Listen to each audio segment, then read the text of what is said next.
Irbu Entertainment.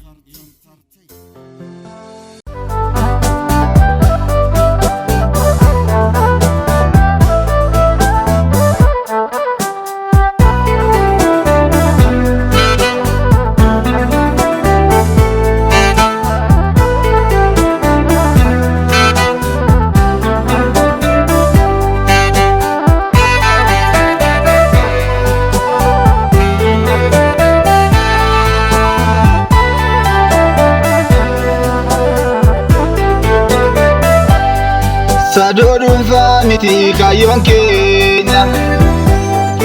Imana goto takal magenya Alo takbirta na bakenya Godiri kayo bukole Naguma miti ukole Bela agabukole Gabruma udrakole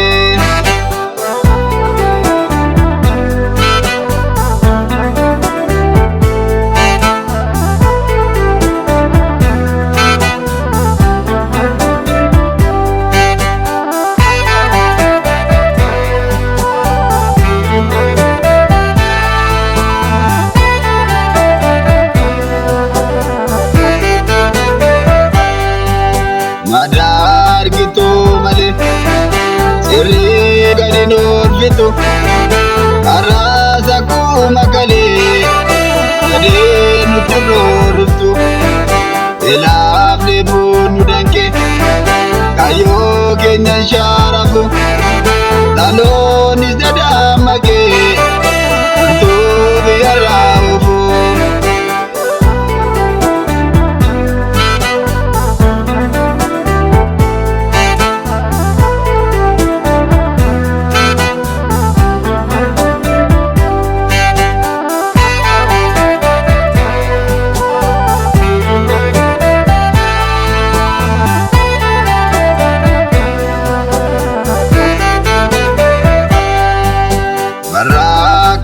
Balmani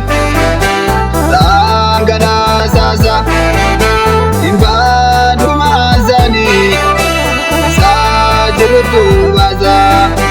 Kalo kesi sumi Avani ndam abate Tarada bozumuni Ulade makunate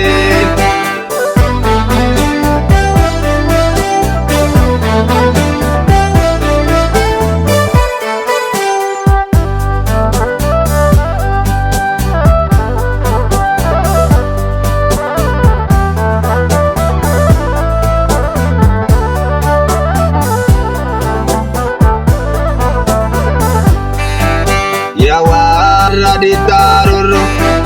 para itu dan dese yada cego tajamju itu karenu dese wanjo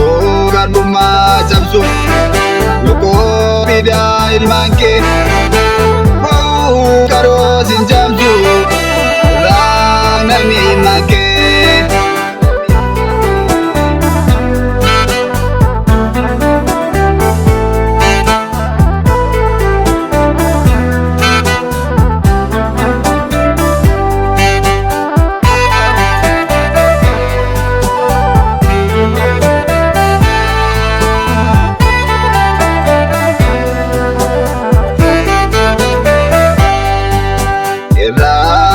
Saribetute Ovi dikasi dawe Ovi daruma male Orono bitu kawen Gama kami saturte Butero bitatu Bukti tumishe turte Debi debiran tatu Sadodun famiti kayon kenya Imana goto takal magenya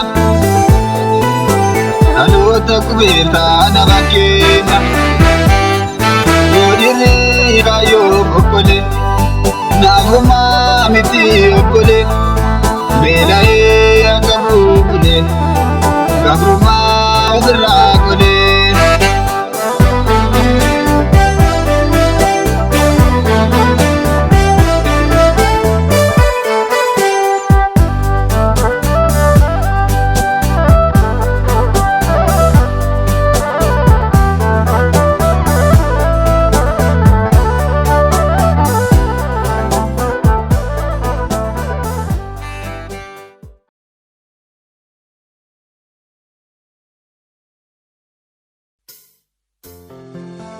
Irbuu Intarteeyment.